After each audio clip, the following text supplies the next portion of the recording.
Selamat pagi buat semua yang sudah tiba dan juga peserta mengikuti melalui Zoom pada saat yang sama. Kita masuk di dalam doa, saudara. Bapa yang bertahta di surga, sucikanlah kami, ampunilah kami, berikan hati yang terbuka untuk kami boleh bukan hanya mendengar, mengerti, tapi Tuhan berikanlah kepada kami iman.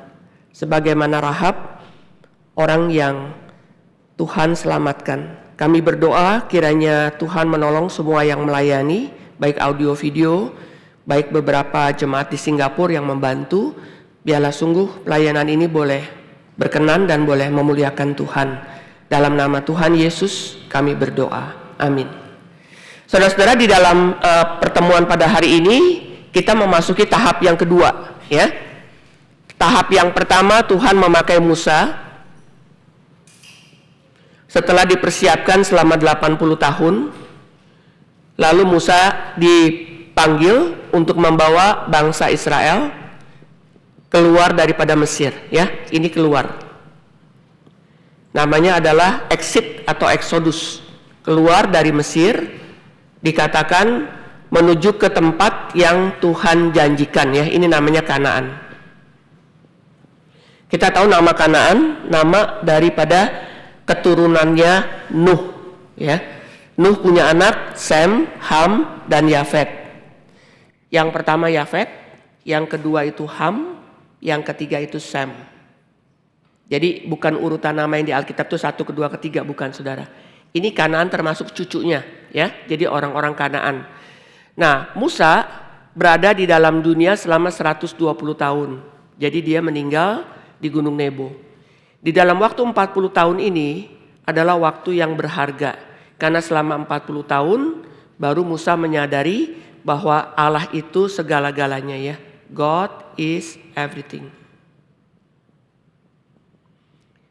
Jadi ini adalah masa-masa yang luar biasa bagi Musa. Bukan hanya dipanggil pada waktu dia melihat semak yang terbakar, tapi Musa juga melihat kehadirannya Tuhan. Yang pertama, dia menyaksikan 10 tulah. Sampai kepada tulah yang ke-10, Firaun mengatakan untuk mereka boleh keluar. Yang kedua, Musa itu membawa bangsa itu keluar melewati Laut Merah, Red Sea, ya. Dia melihat bagaimana Firaun dan para tentaranya itu mati di tengah-tengah laut. Dan yang ketiga, pada waktu ada di Gunung Sinai, Musa menerima yang namanya Taurat. Ini besar sekali, saudara. Ini adalah hukum moral, ya. Seluruh hukum yang ada di dunia itu mereka melihat kepada hukumnya yang ini, hukum moral, ya. Taurat adalah hukum moral yang kedua.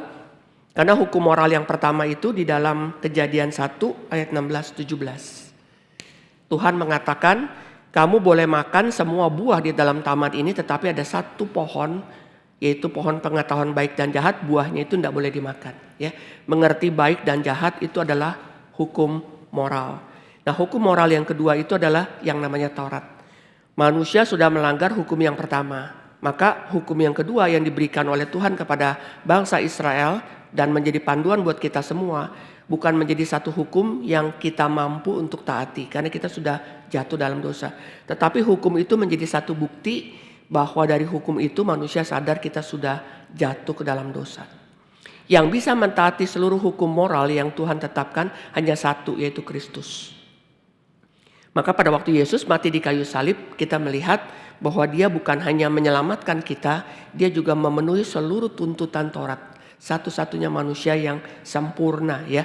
Jadi kita melihat ini adalah hukum moral yang kedua. Musa itu tidak bisa dibandingkan dengan semua nabi, saudara. Ini sangat besar.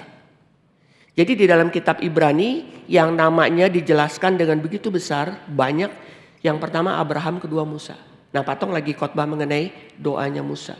Kalau saudara baca 5 kitab, saudara bisa ngerti khotbah Patong lebih dalam. Kejadian, Keluaran, Imamat, Bilangan, Ulangan. Kalau Patong suruh baca 1 jam itu bisa baca Alkitab, saudara. Jadi dia langsung mengkhotbahkan. Jadi bagaimana Musa itu menyadari bahwa Tuhan itu segalanya, mulai dari panggilan Tuhan kepada Musa. Ya, yang kedua, dia melihat, dan dia juga melihat selama 40 tahun, melihat penyertaan Tuhan di dalam tiang awan dan tiang api. Jadi sampai kepada perbatasan, ini ya saudara ya, saya gambarkan, ini Mesir. Jadi ini land area ya, ini tuh gak dibatasi sungai, ini tanah. Di sampingnya ini Jordan. Ini kalau saudara pergi ke Israel, saudara bisa lewat Turki, saudara bisa lewat Jordan. Kalau lewat Jordan, naik bus masuk ke Yerusalem. Ini daratan. Ini daratan, ini Syria, ini Libanon. Ya. Nah ini gambaran peta secara singkat saudara. Kita melihat di atas sini saudara ada dataran tinggi Golan, namanya Golan Height. Ya. Dataran tinggi Golan atasnya itu ada salju seperti puncak Jayawijaya. Pada waktu saljunya itu mencair, maka airnya itu masuk ini, Danau Galilea. Galilea di utara.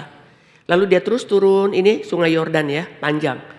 Dia turun yang terakhir dia masuk ke Laut Mati. Ya, ini namanya Dead Sea. Oke.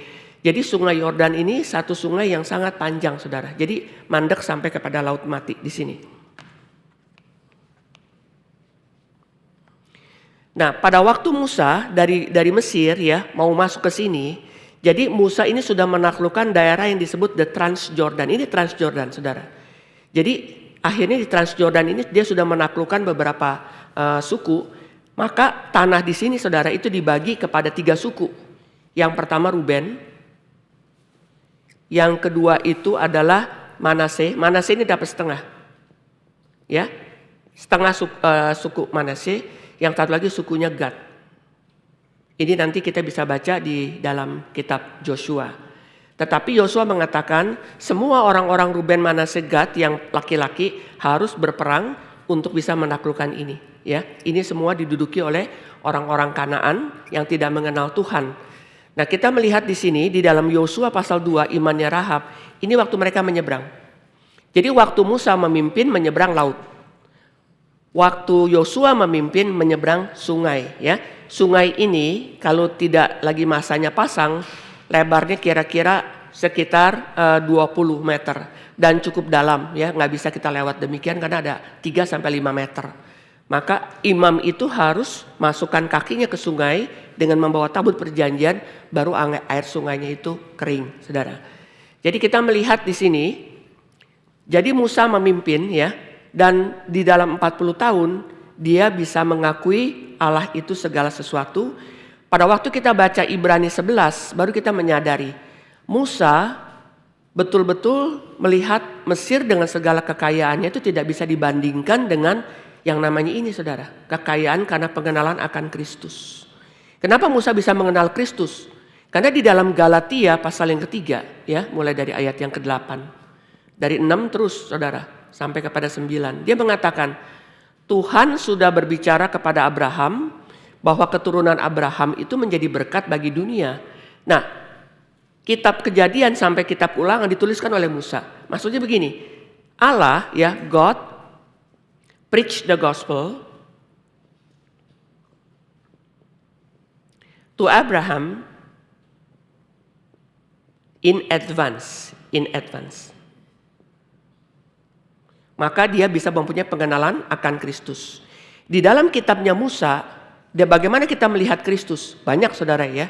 Kita bisa melihat Kristus dalam bentuk namanya adalah teofani ya. Allah menyatakan diri secara sementara. Kalau secara sementara namanya teofani. Kalau menyatakan diri secara tetap 33 tahun setengah namanya inkarnasi. Di dalam PL ada nggak Kristus? Ada. Dia menyatakan diri secara sementara. Jadi setelah mereka tiba di tanah perjanjian nggak ada lagi mana. Mananya stop. Ya, tiang awan, tiang api udah nggak ada.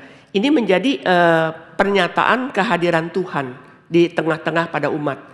Maka apa yang membedakan Israel dengan seluruh bangsa? Israel walaupun bangsa itu kecil, tetapi dikatakan apa? Yang berperang melawan suku-suku yang ada di dalam tanah perjanjian itu adalah Tuhan. Jadi kenapa mereka takut, mereka gentar? Karena yang di depan mereka itu adalah Tuhan. Jadi yang diminta oleh Tuhan kepada bangsa itu apa? Sebetulnya ketaatan. Jadi kalau sampai semua tanah ini diberikan oleh Tuhan kepada mereka, mereka menyadari ini semua adalah peperangan yang adalah Tuhan. Musa memimpin keluar. Dan Yosua itu adalah pemimpin militer. Jadi pada waktu Yosua menyuruh orang itu menyeberangi Yordan untuk mengintai kota Yeriko, Ini strategi perang, mau tahu kekuatannya seberapa? Karena orang berperang mesti tahu kekuatan musuh, supaya kalau kekuatan musuh sampai ini, lalu mereka tidak mempunyai kekuatan yang lebih, mereka nggak akan bisa menang. Maka di dalam peperangan kita melihat yang menang itu adalah yang bersifat apa? Ofensif, yang maju melawan, bukan yang defense. Yang defense dia mempertahankan, tapi yang offense itu yang akan menang. Nah, saudara, kita melihat ya di dalam kehidupannya si Musa, kenapa hidup dia betul-betul meaningful selama 40 tahun terakhir. Yang pertama karena panggilan Tuhan. Panggilan Tuhan itu merubah arah daripada hidupnya Musa. Demikian juga panggilan Tuhan kepada saudara dan saya. Momen kapan kita percaya kepada Tuhan, lalu arahnya itu akan menuntun kita kepada kekekalan.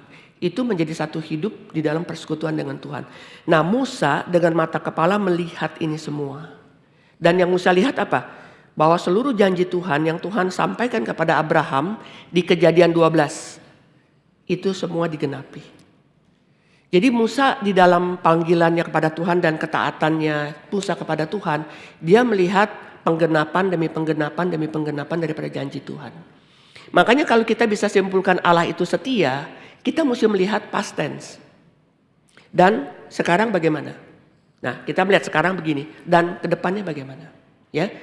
Minggu lalu saya sudah jelaskan mengenai tanah perjanjian disebut mereka beristirahat pada hari Sabat. Artinya apa buat orang Israel? Mereka tidak lagi berperang. Nah, itu namanya Sabat, rest. Ya, resting daripada peperangan. Jadi Sabat itu punya beberapa arti yang minggu lalu sempat saya jelaskan. Yang pertama itu Sabat penciptaan. Maka Tuhan berhenti dari pekerjaan mencipta. Itu Kejadian pasal yang kedua. Nah, itu Sabat. Artinya apa? Berhenti dari pekerjaan mencipta tetapi Tuhan masih tetap memelihara. Lalu Sabat yang kedua, ingat kuduskanlah hari Sabat. Ya, apa yang mereka ingat? Tuhan sudah membawa mereka dari dulu budak, perjalanan, sekarang tiba di tanah perjanjian. Mereka bisa punya properti, punya ladang, punya peternakan, punya rumah. Karena selama 40 tahun kan tinggal di kemah. Mereka berhenti, they rest. Resting dari mana? Dari perjalanan mengembara 40 tahun. Nanti di dalam perjanjian baru dikatakan, marilah kepadaku kamu yang letih lesu dan berbeban berat. Ya, ini adalah resting di dalam iman. Di dalam hidup kita banyak pergumulan, ketidakpastian, ya, ada penyakit, ada segala sesuatu. Tetapi jiwa kita bisa beristirahat di dalam Kristus. Nah, itu resting. Maka kita merayakan Sabat, kita sama-sama berbakti menjadi satu kesaksian bagi dunia. Kami adalah orang yang sudah ditebus. Baru Sabat yang nanti namanya eschatological Sabat. Betul-betul kita beristirahat, tidak lagi ada sakit, tidak ada lagi ada air mata. Itu namanya adalah eschatological Sabat. Di mana kita bersama Tuhan di dalam kekekalan. Ya. Jadi pemahaman Advent itu salah. Maka Advent sampai sekarang kebaktiannya Sabtu. Karena kita mengerti Sabat itu bersifat bukannya statis. Tetapi kita mengerti dalam setiap Sabat mereka mengingat apa yang Tuhan kerjakan untuk kita. Nah, di situ mereka mengingat. Sekarang kalau kita Sabat, kita datang ke gereja pada hari Minggu, apa yang kita ingat? Tuhan pernah mati di kayu salib menebus dosa saya. Saya datang berbakti kepada Tuhan. Saya datang membawa pujian, syukur. Saya datang membawa persembahan perpuluhan. Saya datang membawa persembahan untuk pekerjaan Tuhan. Satu ucapan syukur. Tuhan sudah pimpin saya kerja, Tuhan sudah pimpin saya kuliah, Tuhan sudah pimpin saya punya usaha, saya masuk ke rumah Tuhan. Karena saya mengingat apa yang Tuhan sudah lakukan. Nah, itu Sabat rest. Maka dikatakan berhenti dari seluruh yang kamu kerjakan, kamu mengingat kebaikan Tuhan. Ya, jadi resting itu memberikan kepada kita kesegaran kepada jiwa kita. Maka pada hari Minggu kita mendengarkan firman yang menguatkan iman, lalu setelah selesai ibadah kita boleh keluar, kita boleh kuliah, kita boleh besoknya bekerja dan sebagainya, kita menjadi kesaksian. Firman itu menuntun bagaimana kita hidup. Nah, ini adalah cerita mengenai Musa. Sampai di perbatasan, ya, lalu kepemimpinan diserahkan kepada Yosua dan Kaleb. Jadi ini pass on ya. Begitu menaklukkan, ini peperangan nih kan. Ini langsung yang mimpin adalah Yosua dan Kaleb. Lebih banyak Yosua yang memimpin sebagai kayak ketua militernya. Nah, saudara, waktu dia mau masuk Yeriko, ini pintu masuk pertama untuk masuk ke tanah Kanaan yang ini. Ya, jadi yang di sini sudah didapatkan oleh Musa dan dibagi kepada 3 suku: Ruben, Manase setengah suku dan Gad. Lalu yang 9 suku setengah lagi di sebelah sini. Jadi waktu mereka masuk, nah ini kota yang punya temboknya itu sangat besar. Ini adalah kota. Jadi begitu Yeriko ditaklukkan, lalu Ai, lalu nanti yang lain-lain akan ditaklukkan. Tetapi semua tanah ini baru bisa takluk dan betul-betul menjadi tanah miliknya bangsa itu di bawah Raja Daud dan Salomo. Ya, jadi waktu masa Yosua belum semua ditaklukkan. Oke. Saya kasih lihat gambar yang bisa tolong nggak di itu apa namanya? Siapa yang bisa bantu ya? Melina ya, sudah. Oke. Saudara saya nggak ada pointer ya, saudara bisa melihat. Yang pertama-tama itu masuk adalah dari Sitim. Kira-kira sekitar 20 km dari Sitim menyeberang sungai Jordan, lalu masuk ke Yeriko, dari Yeriko dia ke Ai. Nah itu serangan yang pertama daripada Joshua ya. Ini strategi perang ya saudara. Nanti yang kedua masuk ke daerah yang sebelah bawah. Sebelah bawah itu selatan, baru nanti masuk ke sebelah utara. Saudara lihat utara itu yang 3 ya. Jadi caranya Joshua berperang, dia mau lihat penduduk itu berapa kuat. Militernya ada alat-alat perang apa saja ya.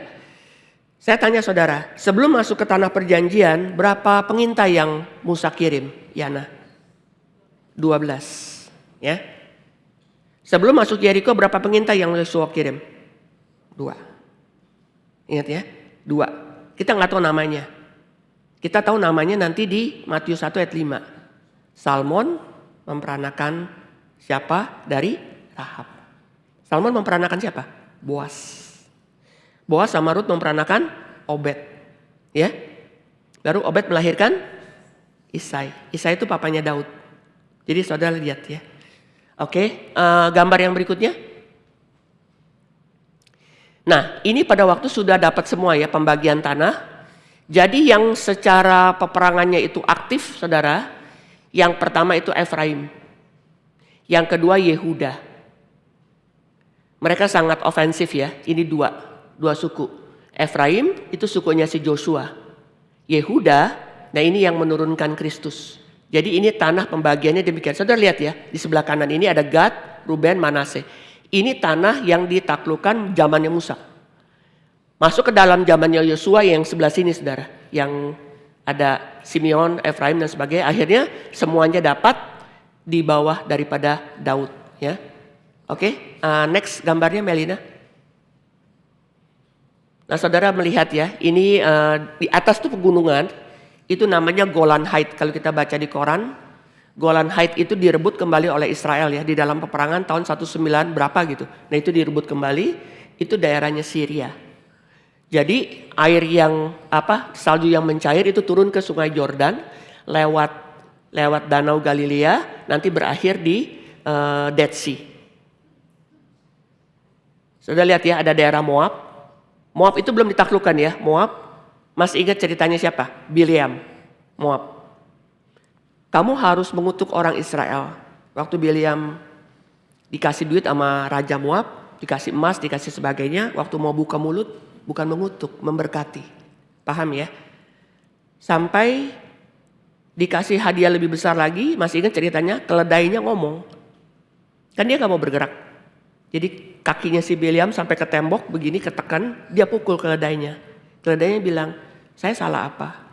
Begitu dilihat di depan malaikat pakai pedang. Bileam gak bisa mengutuk. Ini pelajaran ya buat saudara ya. Ini di dalam Alkitab ini semua pelajaran buat saudara dan saya. Akhirnya Israel dikalahkan oleh Moab. Saudara lihat gambar yang Moab itu di bawah Ruben. Melalui apa saudara? Ini semua jadi pelajaran buat saudara dan saya. Apa yang mereka lakukan? Mereka kan berperang, jauh dari istri kan, di camp begitu lama. Ditawarin perempuan Moab. Akhirnya kalah tuh di Moab situ. Karena apa? Seks. Ya. Jadi ini Alkitab sudah ribuan tahun saudara. Ini kelemahan manusia yang paling lemah. Bileam suruh kutuk, dia gak bisa mengutuk karena Tuhan gak kasih. Dia buka mulut. Nah itu Moab yang di bawah. Ya. Moab, Edom dan sebagainya. Oke, gambar yang berikutnya. Nah, ini adalah flex di dalam bahasa Inggris. Ini tulisannya begini saudara. Flex. Ini kalau bahasa Indonesia namanya jerami. Kan jerami itu bisa dari gandum ya, dari padi. Tetapi flax yang ini saudara, itu untuk bikin kain. Kainnya kain linen. Jadi si Rahab dan semua orang-orang di Yeriko itu mereka kan petani dan peternak. Ini sudah panen. Nah ini namanya flax. Nanti kalau bilang kedua pengintai disembunyikan di mana? Di bawah timbunan ini. Ya, bukan begini. Nanti ditidurkan, ditaruh di atas rumah supaya kering. Setelah itu akan dibuat untuk bikin benang. Benangnya namanya linen, kain. Saudara kalau tahu di Filipina ada baju pria namanya barong, ya, bukan barong yang di Bali tapi kain. Itu dari seratnya nanas. Dan mereka sekarang bikin lagi dari seratnya pisang. Dan itu mahal sekali bajunya saudara, ya. Jadi ini dari serat ini saudara nanti dibuat benang. Oke, ini yang namanya kedua pengintai ini disembunyikan di antara ini, di atas rumah, ya. Oke, gambar yang berikutnya. Nah ini caranya disembunyikan begini saudara. Kan memang lagi dijemur kan di atas kan. Jadi si Rahab taruh jerami-jerami itu ditidurin. Bukannya segede-gede buk satu kintal gitu, nggak mati kan. Jadi di bawahnya itu. Jadi sebelum mereka tidur malam Rahab naik ke atas. Kamu sembunyi di sini. Nah rumahnya mereka itu atasnya bukan genteng kayak kita begini saudara, itu flat gitu. Nah itu. Jadi mereka bisa menjemur hasil-hasil pertanian mereka. Ya, next. Nah ini yang disebut mereka diturunkan dari jendela. Karena Rahab punya rumah itu persis di temboknya Yeriko. Mereka diturunkan pakai tali begini ya, seperti Paulus diturunkan pakai tali. Oke, diturunkan. Mereka disuruh pergi, tapi perginya kemana? Kamu mesti pergi pegunungan, sebab orang yang mengincar ini lagi mencari kamu di kota, di pegunungan 3 hari. Nanti kalau setelah 3 hari baru kamu balik kemana? Balik ke Sitim, karena Yosua ada di situ. Next gambarnya, nah ini caranya diturunkan. Oke, gambar lain lagi. Ini yang namanya kamu taruh benang kirmisi. Waktu Tuhan menyerahkan Yeriko kepada bangsa Israel, kamu taruh benang ini, ya. Ini lambang daripada darah Kristus, saudara. Karena pada waktu orang-orang Israel keluar dari Mesir, juga di pintu-pintu mereka ada darah domba. Ini. Jadi yang rumah ada benang ini, semua yang di dalam rumah ya, mereka akan selamat. Janji daripada kedua pengintai itu. Nah ini kira-kira begini saudara ya. Oke, mari kita sekarang belajar, kita masuk ke dalam Alkitab Yosua pasal 1. Sorry, di sini ada pertanyaan enggak saudara?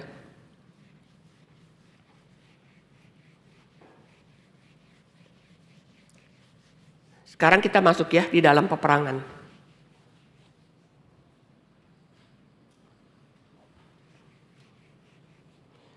Mari kita baca dari Yosua pasal yang pertama.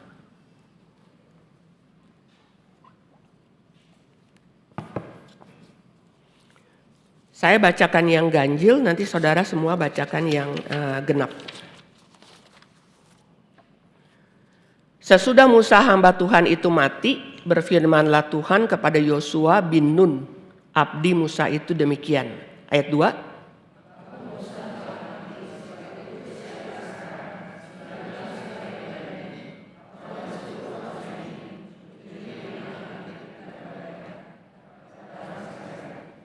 Ayat kedua itu menunjuk kepada ayat yang keberapa saudara di dalam Alkitab.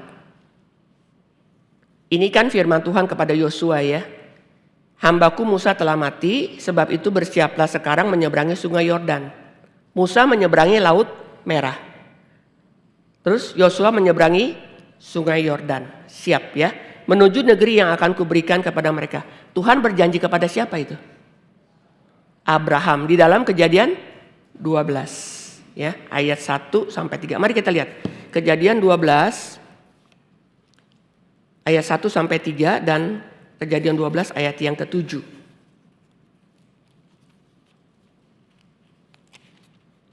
Kejadian 12 1 sampai 3 saudara baca. 2 3.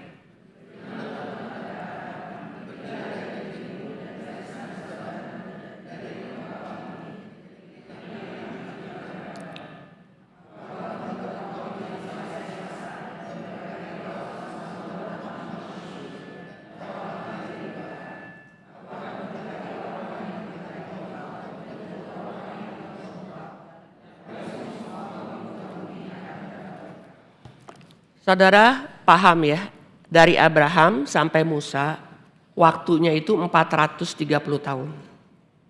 Oke. Sekarang saudara baca ayat 7. Kejadian 12 ayat 7. 1, 2, 3.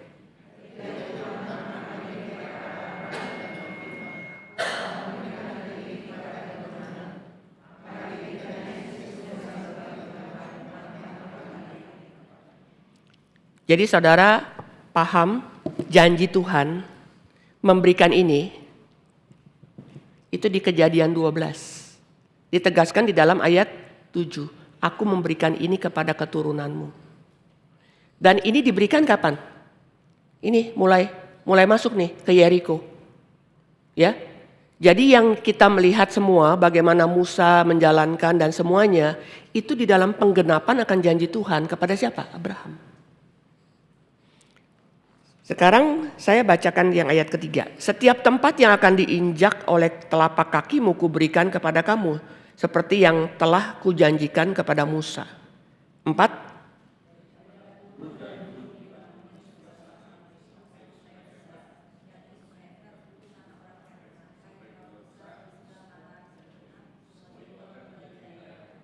Dari mana lihat gambar saudara yang Tuhan berikan? Dari sini. Ini kan Libanon. Setiap telapak kaki yang kamu injak, aku berikan kepada kamu. Berarti Tuhan memberikan kepada mereka, ya. Tuhan memberikan kepada mereka. Tugasnya orang Israel apa? Berperang. Tuhan memberikan gak langsung buka mulut makan, saudara. Mereka harus berperang melawan. Mereka harus berusaha, ya. Dari Libanon, lihat ya. Ini semua aku berikan. Ini kan udah Mesir. Ini dijanjikan. Jadi waktu bicara lagi kepada Yosua, Tuhan mengulang apa yang dia sudah katakan kepada Abraham. Seorang pun tidak akan dapat bertahan menghadapi engkau seumur hidupmu, seperti aku menyertai Musa, demikianlah aku akan menyertai engkau. Aku tidak akan membiarkan engkau dan tidak akan meninggalkan engkau. Sekarang ayat 6, 2, 3.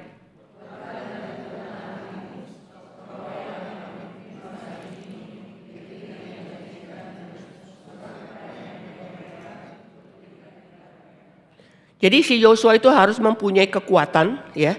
Harus pertama imannya, kedua melihat kepada janji Tuhan, yang ketiga mengatur strategi perang. Jadi bukannya Tuhan memberi lalu kita tidur-tiduran nanti terus tanah itu menjadi milik Israel. Enggak, saudara, itu dengan peperangan. Hanya kuatkan dan teguhkanlah hatimu dengan sungguh-sungguh, bertindaklah hati-hati sesuai dengan seluruh hukum yang telah diperintahkan kepadamu oleh hambaku Musa. Janganlah menyimpang ke kanan atau ke kiri supaya engkau beruntung kemanapun engkau pergi. 8.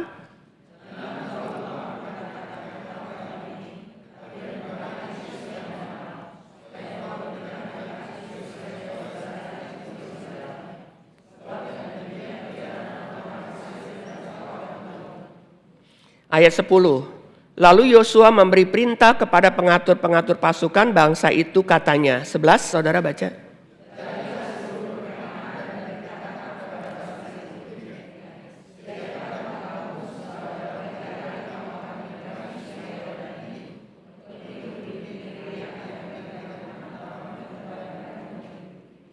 Jadi 3 hari ya nyebrang sungai Yordan. 3 hari. Perjalanan dari Sitim menuju ke Yeriko itu 20 km itu mereka jalan kaki, saudara. 3 hari. Siap nyebrang sungai Yordan. 12 kepada orang Ruben, kepada orang Gad, kepada suku Manase yang setengah itu berkatalah Yosua demikian. Jadi gini saudara. Mereka ini di sini nih ya, waktu zaman Musa mereka udah dapat tanah. Ruben, Gad, dan Manase. Yosua bilang, kamu udah dapat tanah, tapi kamu jangan gak berperang dengan saudara-saudara kamu, karena yang lain belum dapat tanah. Jadi mereka harus ikut dan nanti mereka akan berperang. Itu yang dimaksudkan oleh si Joshua. Ya. Oke, sekarang kita masuk ke dalam pasal yang kedua. Jadi kalau di sini saudara di dalam Alkitab nih, daerah sini nih disebut namanya Transjordan. Ya. Ini Transjordan bagian timur, ini maksudnya bagian yang barat. Nanti yang Yosua akan taklukkan yang di sini. Jadi di dalam peta yang mereka tinggal di sini namanya Transjordan. Transjordan. sebelah timur dari sungai Yordan. Sekarang kita masuk ke dalam Yosua pasal yang kedua. Kita bersama-sama ya. Yosua bin Nun dengan diam-diam melepas dari Sitim. 2 orang pengintai katanya, pergilah, amat-amatilah negeri itu dan kota Yeriko. Maka pergilah mereka dan sampailah mereka ke rumah seorang perempuan sundal yang bernama Rahab. Lalu tidur di situ. Sekarang ayat yang kedua saudara baca.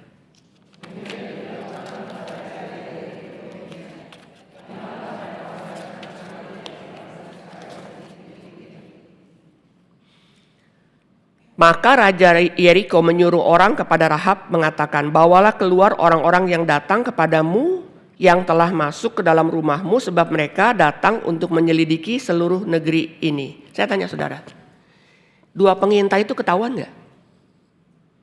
Ketahuan gak mereka masuk? Jadi itu kan kota kan pakai itu ya, tembok besar, ada pintu gerbang kan, 1 pintu nih masuk 2 di situ, udah ketahuan saudara. Sekarang waktu ketahuan orangnya di mana? Yang 2 pengintai itu di dalam atau di luar? Di dalam. Waktu di dalam pintunya ditutup. Berarti terkepung kan? Iya kan? Setelah ada orang bukan orang Yeriko lo masuk. Karena mereka sudah takut. Mereka takut dari mana? Karena Tuhan menyerahkan tanah itu kepada bangsa Israel. Itu beritanya sudah belum ada WhatsApp segala macam, saudara, itu menggetarkan mereka. Menggetarkan mereka. Waduh, ini Israel udah sampai sini. Jadi begitu mereka tahu masuk, langsung pintu gerbang close. Kita cari sampai dapat. Nah, dia cari di rumah Rahab. Kenapa di rumah Rahab? Karena Rahab itu pelacur yang terkenal. Dan raja mengatakan begini, mungkin si Rahab punya customer banyak ya. Iya dong, iya enggak? Customer kamu keluarin. Gitu kan? Rahab bilang, saya nggak tahu dia orang mana katanya. Saudara lihat di sini. Maka Raja Yeriko menyuruh orang kepada Rahab mengatakan, bawalah keluar orang-orang yang datang kepadamu. Dan mereka tahu itu masuk ke rumah Rahab ya. Yang telah masuk ke dalam rumahmu sebab mereka datang untuk menyelidiki seluruh negeri ini. Kalau orang masuk ke rumah Rahab, mereka berpikir itu customer. Jadi raja bilang gini, bawa orang yang masuk ke rumah kamu. Suruh bawa keluar. Sekarang ayat 4 saudara baca.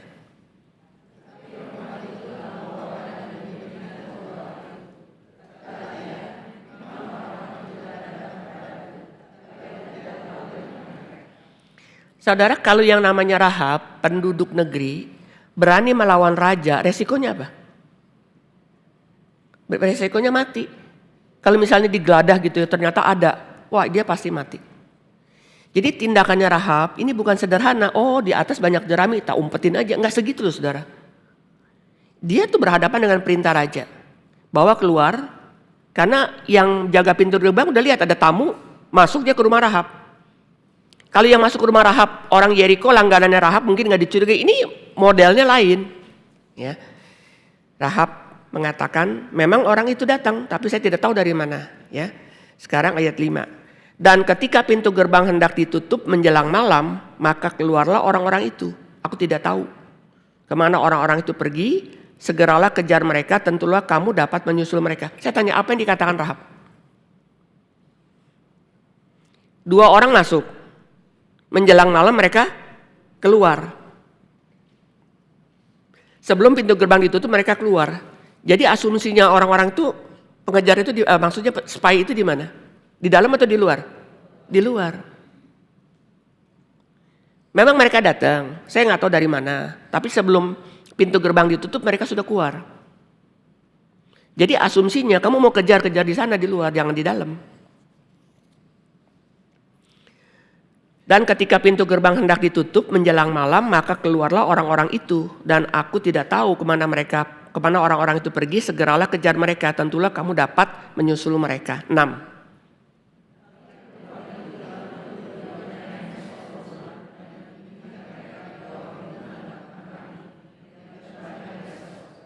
Nah, dia bohong ya kepada para utusannya raja. Padahal dia suruh 2 orang itu naik yang tadi gambarnya ya. Di bawah jerami itu, disuruh baring di situ.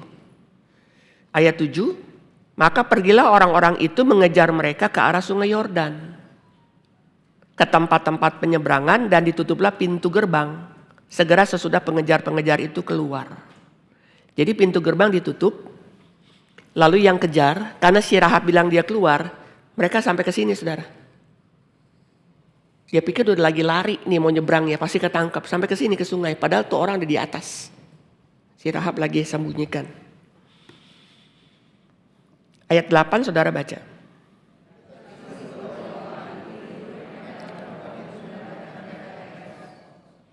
Dan berkata kepada orang-orang itu, aku tahu bahwa Tuhan telah memberikan negeri ini kepada kamu dan bahwa kengerian terhadap kamu telah menghinggapi kami. Dan segala penduduk negeri ini gemetar menghadapi kamu. Saya tanya saudara, ini kunci nih. Bagaimana dia tahu firman Tuhan? Dan bagaimana dia berespon? Rahab orang Yeriko, Rahab perempuan sundal, ya, ini bukannya Israel. Jadi yang namanya Rahab itu nggak pernah mendengar firman Tuhan secara langsung. Kecuali Israel. Ini orang Yeriko.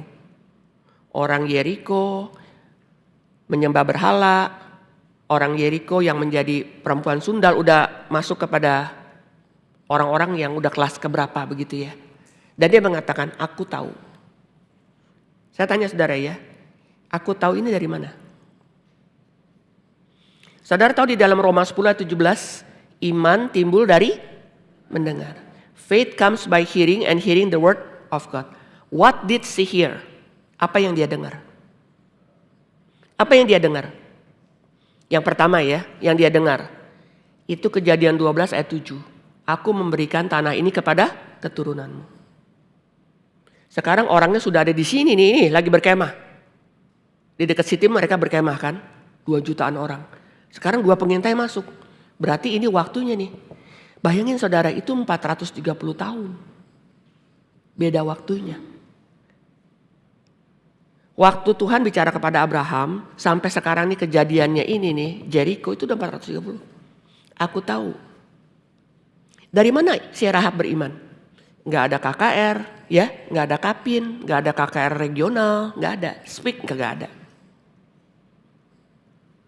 Dari mana dia bisa beriman? Oke, saudara catat ya, ini beberapa.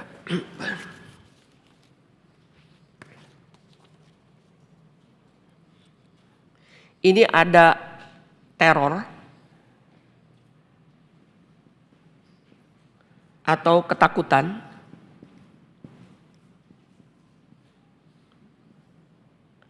Ini di dalam kitab Bilangan, Numbers ya.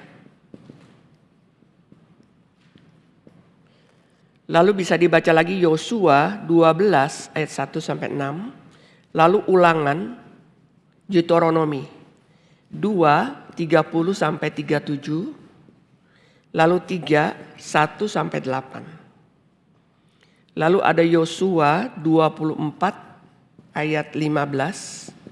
Yosua 5 ayat 1.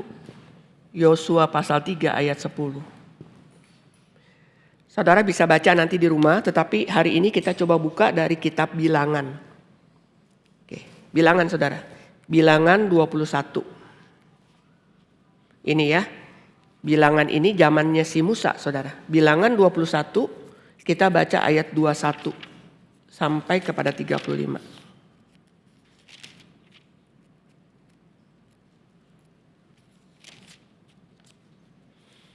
Kita baca bergantian. Bilangan 21 sampai 35. Kemudian orang Israel mengirim utusan kepada Sihon, raja orang Amori dengan pesan. 22 saudara baca.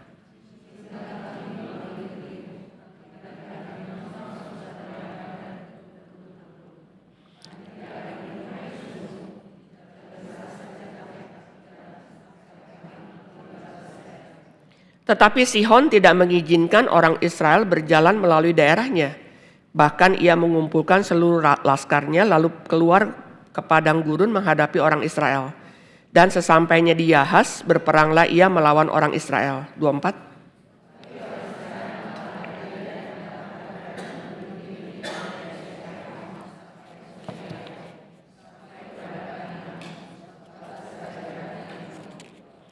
Dan orang Israel merebut segala kota itu lalu menetaplah mereka. segala kota orang Amori di Hesibon dan segala anak kotanya. 28.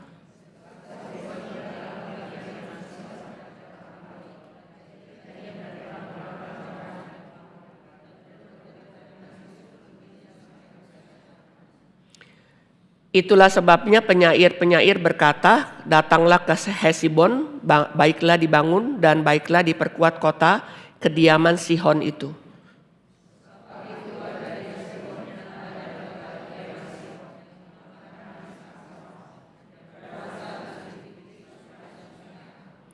Celakalah engkau ya Moab, binasa engkau ya bangsa Kamos. Ia membuat anak-anaknya lelaki menjadi orang-orang pelarian dan anak-anaknya perempuan menjadi tawanan kepada Sihon raja orang Amori.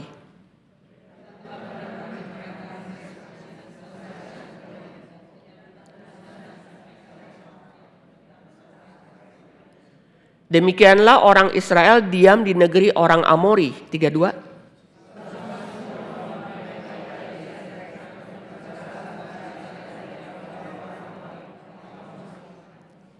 Kemudian berpalinglah mereka dan maju ke arah Basan. Lalu Og, raja Basan, beserta segala rakyatnya maju ke Edrei menjumpai mereka untuk berperang.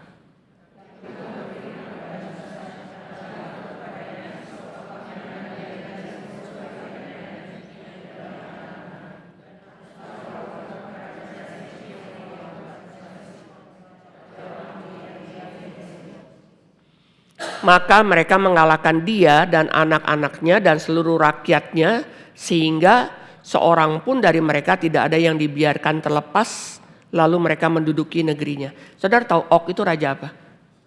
Dia keturunan raksasa, saudara. Ranjangnya itu 4 meter. Dari besi, bukan dari kayu. Dan Og itu punya kereta-kereta besi. Ya. Jadi ini kejadian begini dari mulut ke mulut. Kalau Sihon sama Og dia bisa kalahkan, yang berperang Tuhannya, apalagi kami orang Yeriko dan rajanya, kita pasti mati semua. Nah itu si Rahab itu sudah tahu cerita ini. Kembali saudara ya, dia tahu cerita itu sepotong-sepotong. Saudara dan saya tiap minggu dengar firman Tuhan. Ya. Saudara lihat tindakan iman daripada Rahab. Balik ya kepada Yosua, pasal yang kedua. Ayat 9, saya bacakan. Dan berkata kepada orang-orang itu, aku tahu bahwa Tuhan telah memberikan negeri ini kepada kamu dan bahwa kengerian terhadap kamu telah menghinggapi kami dan segala penduduk negeri ini gemetar menghadapi kamu. Kengerian karena apa, Hendro? Kenapa orang Yeriko ngeri? Lihat, seluruh orang Yeriko rajanya tuh ngeri. Melihat ini bangsa udah berkemah dekat kita nih.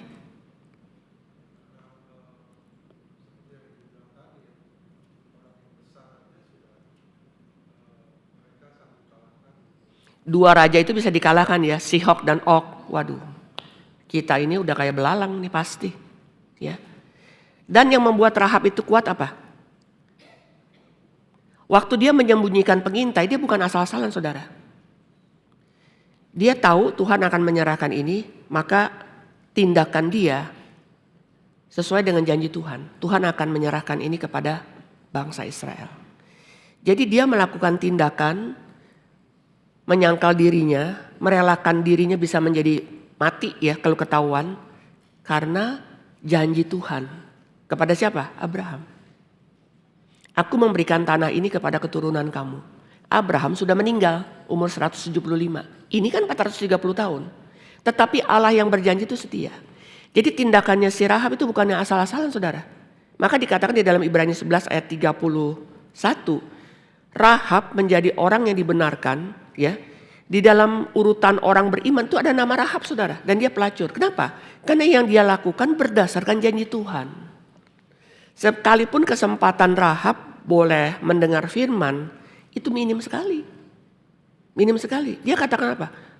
Kalian pernah menyeberangi Laut Merah. Wih, berita itu luar biasa. Tuhannya itu luar biasa.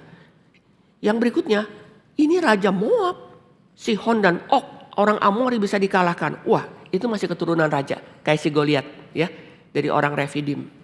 Sekarang saudara baca ayat 10. Yosua 2 ayat 10.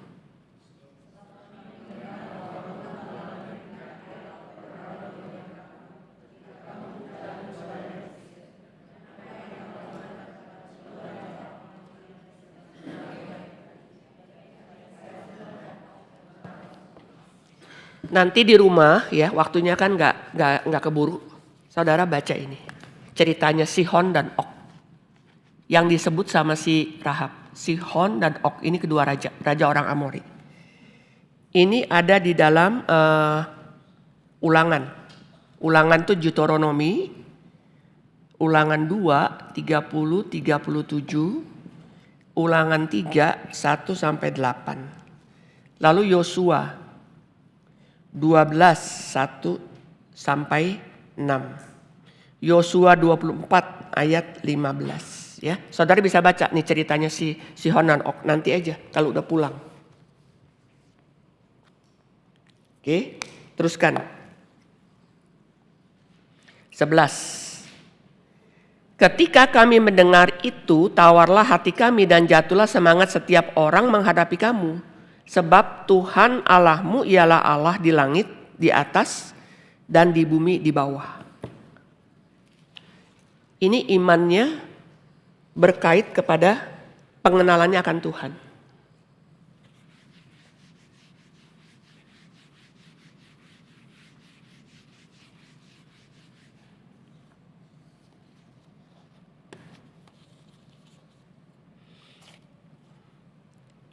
Jadi pengakuan Rahab ya, pengakuan iman Rahab. Saudara bisa baca di Ulangan pasal 4 ayat 39. Lalu Kisah Rasul pasal 14 ayat 15. Kisah Rasul 17 ayat 23 sampai 28. Ya, pengakuan iman daripada Rahab mengenai Allah. Nah, ini adalah dewa yang disembah oleh orang Kanaan. Oleh orang Kanaan. Yang disembah oleh orang Kanaan itu ada di dalam kitab Keluaran. Pasal 23, 24. Lalu ayat 32, 33. Keluaran 34 ayat 15. Ulangan pasal 11 ayat 16, 28. Lalu Ulangan pasal 12 ayat 2 sampai 3, ayat 30 sampai 31 ya. Ini penting nih Saudara. Pengakuan iman. Nanti baca sendiri aja Saudara. Sekarang ayat 12 Saudara baca. 2, 3.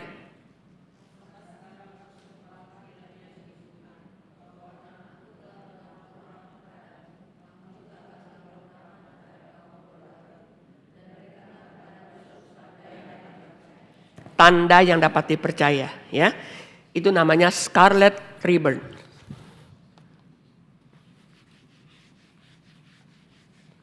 Benang kirmisi ya, tanda. Ini namanya scarlet ribbon, benang kirmisi. Ini menjadi simbol dari darah Kristus. Ada di dalam 1 Yohanes pasal 1 ayat yang ke-7. Oke.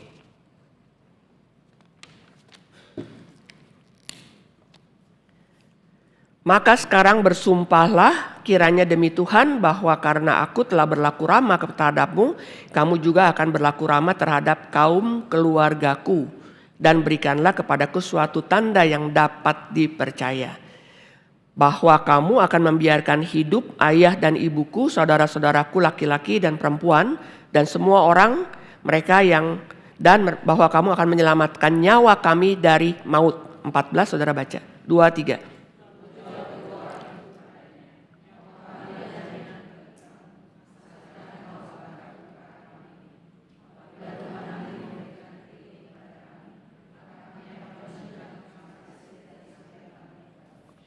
Kemudian perempuan itu menurunkan mereka dengan tali melalui jendela. Sebab rumahnya itu letaknya pada tembok kota. Jadi pada tembok itulah ia diam. 16, 2, 3.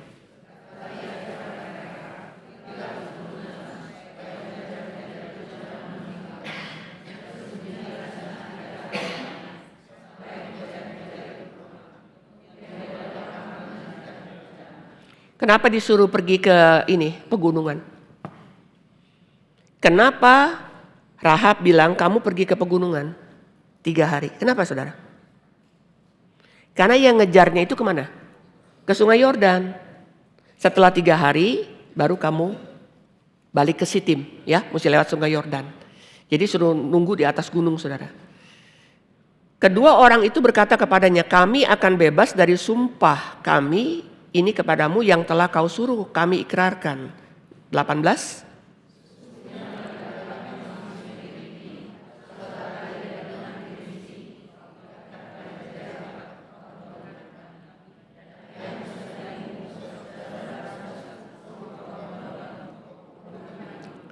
Jadi pada waktu Yosua pasal 6 yang minggu lalu kita pelajari, Tuhan menyerahkan Yeriko kepada mereka, maka yang rumahnya ada benang kirmis itu rumahnya si Rahab. Orang di situ tidak dibunuh. Karena semua harus dibunuh, tua, muda, laki, perempuan, anak, yang diambil hanya emas, perak, lalu perunggu dan besi. Ya, untuk pembangunan rumah Allah Tuhan. Semua binatang dimusnahkan. Jadi semua yang ada di rumah yang ada benang kirmisi itu tidak boleh dibunuh. Jadi Rahab hidup bersama-sama dengan orang Israel setelah itu. Maka Rahab nanti ceritanya masuk ke dalam Matius 1 ayat 5. Rahab dengan Salmon melahirkan yang namanya Boas. Itu dalam Matius 1 ayat yang kelima. Sekarang 19. Setiap orang yang keluar nanti dari pintu rumahmu harus sendiri menanggung akibatnya. Kalau darahnya tertumpah dan kami tidak bersalah, tetapi siapapun juga yang ada dalam rumahmu, jika ada orang yang menciderainya, kamilah yang menanggung akibat pertumpahan darah. Karena mereka dibunuh semua saudara ya, yang Yeriko kecuali yang ada di rumah Rahab. 20, 2, 3.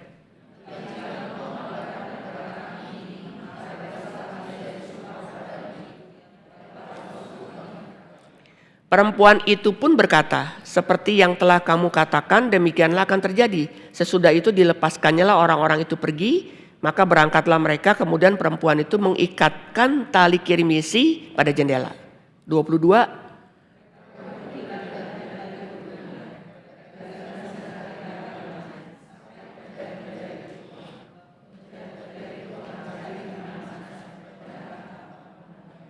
Maka pulanglah kedua orang itu, mereka turun dari pegunungan lalu menyeberang dan sampai pada Yosua bin Nun. Kemudian mereka ceritakan segala pengalaman mereka. 24 sama-sama. Kata mereka kepada Yosua, Tuhan telah menyerahkan seluruh negeri ini ke dalam tangan kita. Bahkan seluruh penduduk negeri ini gemetar menghadapi kita. Kesimpulannya apa saudara? Jadi berita apa yang pengintai itu bawa? Kepastiannya dari mana? Dari Rahab. Jadi waktu mata-mata ya dapat informasi semuanya dari mana? Dari Rahab. Maka dari situ Yosua maju ya ke Yeriko. Nah itu kita pelajari minggu lalu kan. Akhirnya Tuhan menyerahkan Yeriko. Apakah ada di antara kita sudah di dalam Tuhan tapi ada anggota keluarga kita yang belum? Bagaimana kita punya compassion kepada mereka? Rahab kan bilang bukan cuma saya. Ya tadi ada yang tanya Bu Maria. Kalau Rahab udah tahu firman Tuhan, apa dia masih sebagai pelacur? Gitu kan. Saya bilang Alkitab tidak menjelaskan saat itu sebagai pelacur. Misalnya Rahab udah bertobat sampai umur 100. Tetap kan dibilang Rahab si pelacur kan. Apakah profesinya masih dijalankan sampai itu pengintai datang? Saya gak tahu. Kan di dalam kitab Ibrani dikatakan Rahab si pelacur kan. Padahal dia udah jadi nenek moyang. Jadi yang dilakukan Tuhan, coba perhatikan ya. Rahab bilang apa? Nanti kalau Tuhan menyerahkan Yeriko ke dalam tangan kamu, kamu ingat ya papa mama saya, saudara saya dan sebagainya ya kan. Rahab jadi berkat buat siapa Pak David? Seluruh keluarga kan. Saya tanya, rencana Tuhan buat Rahab jadi berkat buat siapa? Seluruh dunia. Kan dia itu nenek moyangnya Yesus. Jadi Rahab menikah sama salah satu pengintai, namanya Salmon ya. Dan itu punya anak namanya Boas. Boas menikah sama Ruth. Iya kan? Punya anak Obed. Ini terus menurun ya. Sampai kepada Daud kan. Sampai kepada Kristus. Di dalam tangan Tuhan, anugerah Tuhan itu gak cuma stop di kita, di anak kita ya. Tetapi Tuhan pakai hidup kalian tuh jadi berkat panjang. Rahab tuh cuma bilang apa? Nanti kalau Tuhan serahkan, dia cuma berpikir apa? Dia dan orang tua dan sebagainya kan. Tuhan melakukan jauh lebih daripada apa yang dia minta. Itu anugerah luar biasa. Misalnya tadi ada yang tanya ya. Ini orang Singapura kalau dibuka tuh nanyanya banyak saudara. Mereka bilang gini, Bu itu kan di kitab imamat itu kan jelas. Dalam pernikahan gak boleh berzina begini gitu ya. Kok Rahab kalau kata dia udah percaya kok dia hidup sebagai pelacur. Saya katakan itu menyatakan anugerah Tuhan besar. Tuhan menerima kita bukan karena kita tuh baik-baik, suci-suci. Kita ini lebih parah dari pelacur. Ya, secara rohani maksud saya. Tuhan menerima kita. Bahkan Tuhan pakai saudara dan saya itu jadi berkat luar biasa. Ingat Rahab. Kesempatan kita dengar firman Tuhan lebih banyak. Kita ada speak ya. Nanti ada kakak regional, ada kapin. Saudara juga bisa lihat Reform 21, berkelimpahan kan. Rahab kan sederhana sekali. Zamannya dia itu kan gak ada mesin cetak yang kita bisa punya Alkitab saudara. Yang boleh pegang Alkitab yang namanya Torah, 5 kitab ya. Kejadian, Keluaran, sampai Ulangan. Itu cuma orang Yahudi. Itu kan bentuknya kan begini. Gulungan per kitab. Mana mungkin orang lain bisa pegang ini. Kalau kita gak sekolah Taurat, kita gak dapat. Dan itu bikinnya gak kayak kita dipercetakan bisa banyak, delay bisa beli ya. Itu kalau mereka bikin ya dipakai kulit binatang gitu, mereka mesti berdiri. Waktu demikianlah Tuhan berfirman, mereka harus berdiri loh. Waktu mereka bikin itu, mereka ketok pakai kayak paku gitu, kan itu hurufnya Ibrani. Misal, thus says the Lord, yang paku itu harus berdiri. Kalau sedikit kepanjangan ya, seluruh kulit itu dibuang. Jadi gak kayak kita setiap rumah bisa punya Alkitab, kita punya, orang tua kita punya, anak punya ya. Mereka enggak. Rahab tuh gak punya Alkitab, cuma dia dengar. Ya. Oke, ini saya kasih langsung ya kepada kesimpulannya. Saudara bisa gali terus mengenai Rahab ya, itu luar biasa cinta kasih Tuhan. Oke, sekarang kita masuk. Iman kepada Tuhan itu meliputi past tense ya, masa lampau, sekarang dan masa yang akan datang. Itu dari Yosua 2, 1 sampai 14. Saya bacakan dulu bahasa Inggris ya. Buat mereka di Singapura. Past tense. We know that God has proven His love and power. Especially in giving His Son to die for our salvation. And in bringing Him back to life. Roma pasal 5 ayat 8, Roma pasal 1 ayat 4. Bahasa Indonesia, kita tahu bahwa Allah sudah membuktikan kasih dan kuasa-Nya dengan memberikan anaknya yang tunggal, mati mengganti kita untuk keselamatan kita, dan membangkitkan Yesus dari kematian. Roma 5 ayat 8, Roma 1 ayat 4.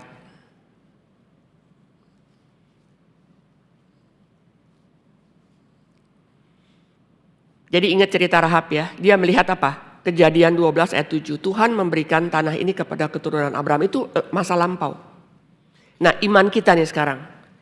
Iman kita adalah iman kepada masa yang lampau kepada Kristus. Allah yang telah memberikan anaknya. Allah membuktikan kasih-Nya, kuasa-Nya, memberikan Kristus, mati menggantikan kita dan menghidupkan Dia kembali. Itu kejadian kan 2000 tahun yang lalu. Ayatnya di mana? Roma 5 ayat 8, Roma 1 ayat 4. Oke. Jadi iman itu meliputi masa lampau, masa sekarang dan masa akan datang ya. Sekarang masa yang sekarang, present tense. He speaks to us through His word. Allah berbicara kepada kita melalui firman-Nya.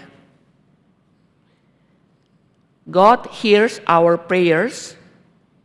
Allah mendengar doa kita. And provides grace in our trial. dan memberikan kepada kita anugerahnya pada saat kita mengalami pencobaan. Saya ulangi, He speaks to us through His word.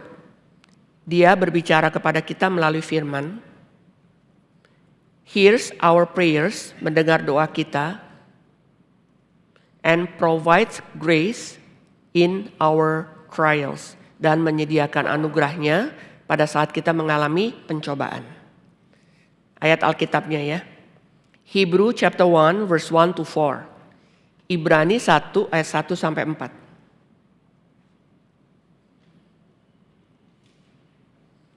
Berikutnya Matthew chapter 7 up to 11. Matius 7 sampai 11. Berikutnya 2 Korintus 1 ayat 3 dan 4. 2 Corinthians chapter 1 verse 3 and 4. Ibrani 1 sampai 4, Matius 7 sampai 11, 2 Korintus 1, 3 dan 4. Yang akan datang, future. He promises that we will live with Him forever. Allah berjanji bahwa kita akan bersama-sama dengan Dia selama-lamanya.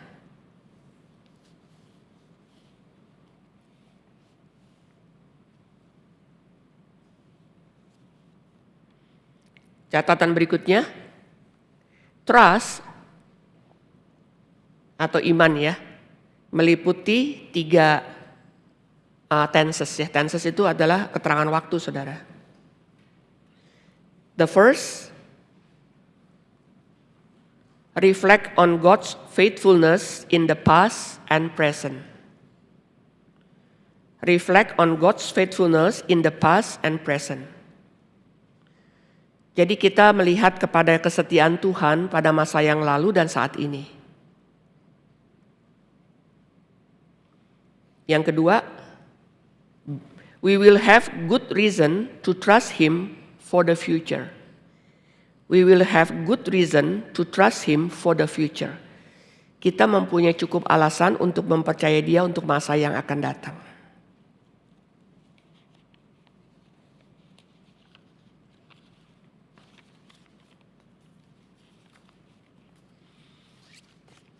Kiranya Tuhan yang terus menolong di dalam kita beriman melalui firman, melalui pengenalan yang benar.